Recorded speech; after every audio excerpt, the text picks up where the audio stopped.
Hey, what's going on, everybody? Danny back with some more vinyl finds. Now, these ones are pre-record store day. I've had these for, I don't know, a couple of weeks. I've just been sitting on them and thought I'd share them with you. Excuse me. So, that's The Clash, the only band that matters. I would agree. This is a unofficial release. I think it's a UK release.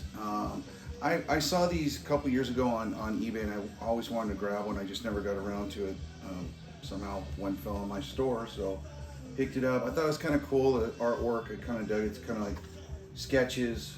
Not kind of, it is, but pretty good track listing. It's all live songs throughout their career.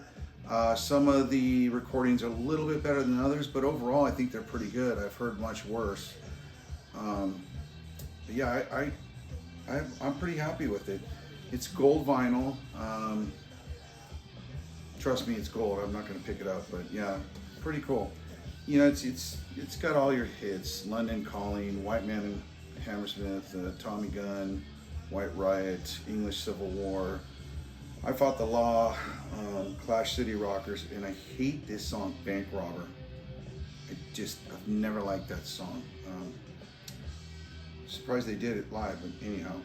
Train in Vain, another great one. Magnificent Seven, Rock the Casbah, Should I Stay or Should I Go? So if you could find it, I'd recommend it if you're a Clash fan for sure. It was fairly reasonable when I got it. It was like 25 bucks. So yeah, that was pretty good. The next one I came across was the Stooges Funhouse. And this is it's a limited edition UK pressing. I think there was around 6,000 of these when I looked it up. I only have one other album by the Stooges, and I thought this one was pretty cool. It's kind of like a pinkish red with a black marbling to it, or smoke to it, whatever you want to call it. But I'm not a huge fan, but I thought this was a pretty good album. Pretty good. I don't even know what song I could recommend, but I thought it was a pretty good album overall. So I was happy to find that. And let's see, the next thing I came across was another Black Sabbath album. I'm almost done. I'm only missing one other album. Can't even remember. I can picture it. I can't remember the name of it. But so this is Black Sabbath, Bloody Sabbath, and or Sabbath, Bloody Sabbath, whatever is the name of the album. But pretty decent album. It's not my favorite, but it is a 76 reissue from when I looked it up. I don't know. The one that sticks out on top was the title track. It's a pretty decent album. It's on Warner Brother. There's your label. You know, a little slight ring wear, nothing major. Overall, really good condition. Just don't see them very often, so I figured I better get it. Not as fancy as the previous ones, but still cool. And the next one I came across was Motley Crue, Shout at the Devil. Now, I bought this back in the day, and I still have my original one, but this one I really wanted because it's the exclusive red and black vinyl. I thought this was really cool. So, 180 gram. And it's on their Motley Records label. So they didn't make very many of these, for at least Discogs showed like only 1,500. So I thought this was really cool. But I mean, this is their first album, or this album could arguably be they're one of their best. So of Motley Crue. So if you want to listen to Motley Crue, I'd maybe start with this one. Really good. And then I came across Motörhead, Overkill. This was really cheap. I think it was around 15 bucks. It's got like a little slight seam split. Still in the shrink. I think it might even, I'm not sure if it is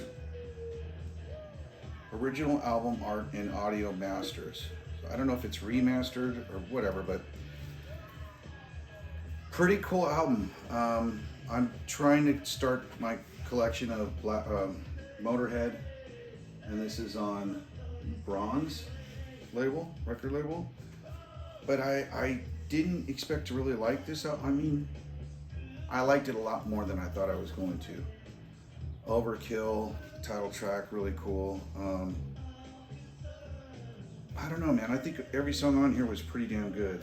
But yeah, definitely check that out if you want to listen to some Motörhead. And why stop there? This has been out of print for a while now, and it's been fetching like 80 to 100 bucks. This is 1916. And I've been wanting to get this one for a long time, and my brother told me that they were repressing it. And so I told the guys over at Record City to order me one, and here it is. I've not had a chance to open this one, listen to it. I have listened to it in the past. Great album. My favorite song on here is Ramones. Track number 4 on the side 2. I don't know. I love the artwork. It's World War I. Lemmy was kind of a military buff, and I'm kind of into the same kind of stuff. And yeah, I thought that was really cool. Good album. Hard to get, but now you can because it's reissued. So basically pretty much clean out all the Iron Maiden from that collection I've been talking about. So these are going to be the last 2, I think. Yeah. So this is Iron Maiden, The Fugitive. This is a Korean unofficial comp. It's all live tracks, and it's more tracks from the later stage with Bruce. And I mean, you got the Trooper, but there's you can't even hardly read it. Tail Gunner. What was another good one on here? Hallowed Be Thy Name. So it's just a good mix, and the quality was really good. It's just really hard to read. And this is what the label looks like.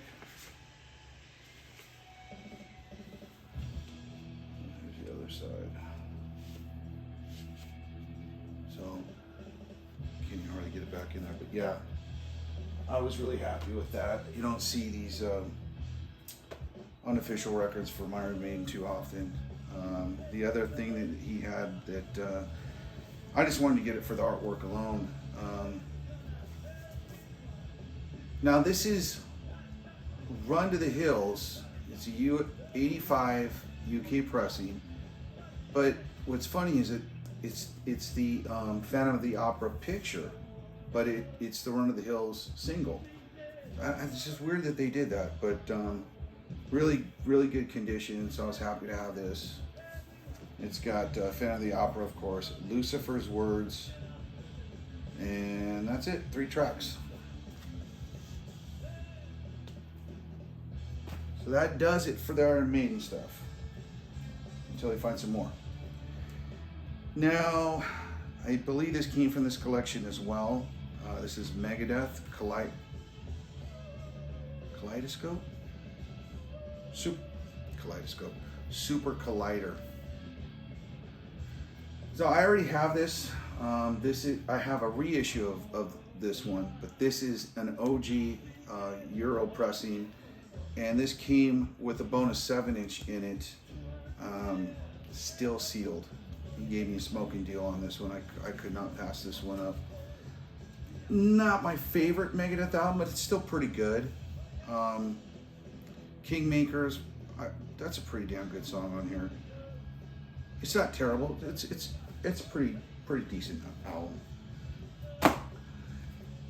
And let's see, the next 2 items, I don't want to say I got talked into them, but Graham over at Record City had mentioned to me that he was able to get some Susie and the Banshee records, and they've pretty much been more or less out of print, at least these 2 that I'm going to show you. And asked if I wanted them, and I said, okay, I don't have them, so all right, I'll get them. They weren't cheap. These are remasters, and these are, I believe, like 2018 European. They're Euro pressings, whatever. So this is A Kiss in the Dream House. Now I really like this album. I have not opened this, but I have listened to it before. It's more of her early. This is one of her earlier albums. It's a pretty damn good album. I really like it. I don't know. Cascade's really good. I think one I didn't care for though was She's a Carnival or something like that. But overall, pretty damn good album. And the other one that I picked up was Peekaboo. So obviously Peekaboo, the title track, The Killing Jar, I think that one's a pretty damn good song too. Not a bad album. Actually pretty good.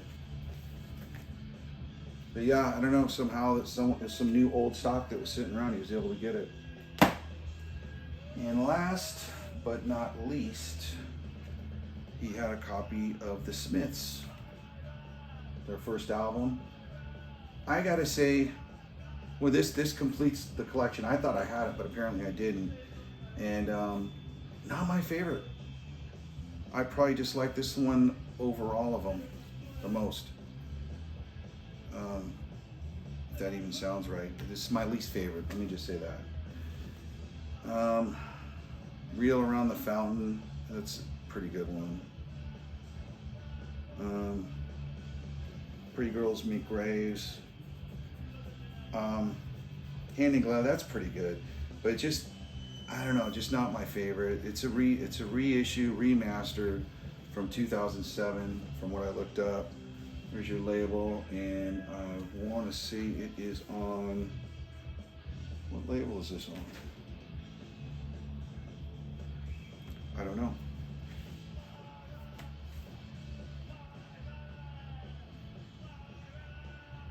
I want to say Rhino.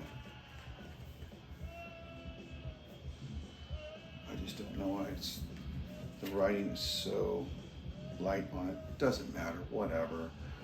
I'm a completist, so I had to have it. So